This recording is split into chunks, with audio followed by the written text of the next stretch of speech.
Welcome back to Afternoon Live. While kids are gearing up to start school again soon, many working parents are bracing for the pressure of juggling work and their kids' busy schedules. Here with tips to help overwhelmed parents navigate the season, we welcome back CEO and host of the Get Real, Get Results podcast, Chantell Preston. It's so nice to see you again.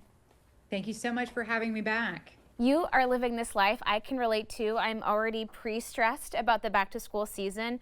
What does it actually look like for a lot of, especially working moms this time of year? I think we can all agree it's pretty much chaos. We get 500,000 emails that we're supposed to respond to, make sure we know all the forms that we need to fill out. We're starting to think about logistically, how are we going to get the kids to and from school?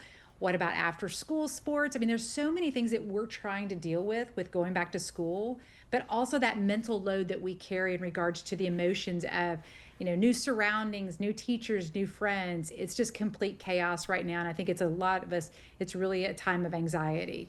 And it can be hard to unpack that mental load, right? I'm trying to do better about sharing and delegating, but I think as women, sometimes we just naturally take those things on. Are there ways we can kind of fight back against that?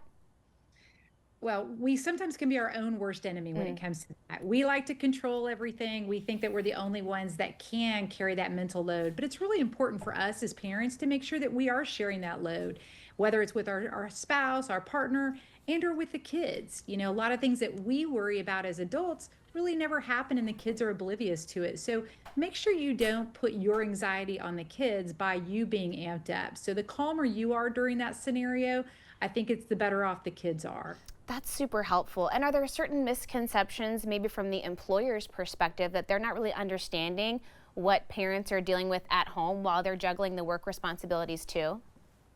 Absolutely. I always love the worker, the coworker that doesn't have kids. It's like, how hard is it? I think as employers, we don't realize how much is going on. And it's not just about the tasks that have to happen or the mental anguish, but also just the change of routine. We're all trying to get back into a routine. We've all been off for 3 months with the kids going every direction. So it's adjusting to the new routine and really trying to figure out what's a priority right now. What do I need to get done versus not?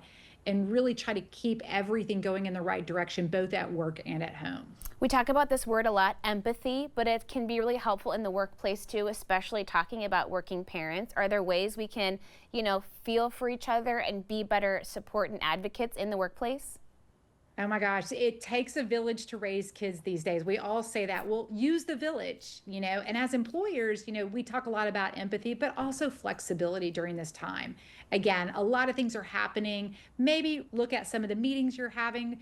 But I say to employers all the time, the greatest gift you can give is just acknowledging to that employee that you understand that it is a really hard time right now. You're trying to adjust, but being flexible, whether it's meeting times, whether it's remote working, just give a little bit of latitude in this next couple of weeks as everyone gets back to adjusted to their routines. Yeah, and you've got a great perspective that perfection isn't always the goal, and we've got to give ourselves that break too, right? Lead with grace, even as we're looking internally at how we're responding in these situations.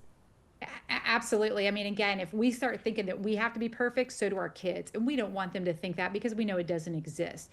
So if we can get organized and again, put your mask on first. It's important for us during this time to take that few minutes just to ourselves, that 15 minutes a day, and just say, hey, what do I need to recharge myself? And I think we forget that sometimes, which at the end of the day amps us up even more. So find out what you need to do for you to make sure that you're staying calm and collected during this time. So again, it's a lot. We know it. Prioritize, make sure you know what needs to be done, and then just throw out everything else for right now. Yeah, and just really quickly, like a simple strategy meeting at the beginning of the week or so, a little bit of planning, it can go a long way in saving you pain, right? I'm a huge one for Sunday morning get-togethers or Sunday afternoon get-togethers of what's the expectations for the week, what are the logistics. Everyone knows what their responsibilities are within the house, but also because it makes it where it's not your crisis or their crisis becomes my crisis. We all know, we all have our objectives, and we know the consequences if we're not organized up front, so it doesn't all fall on my shoulders at the end of the day. We're all on the same team, and that's a great way to look at it. Hey, thank you so much. It was great to see you. Thank you so much. Of course. Okay, we will have these tips and more about Chantell on our website at katu.com. We'll be right back with more Afternoon Live right after this.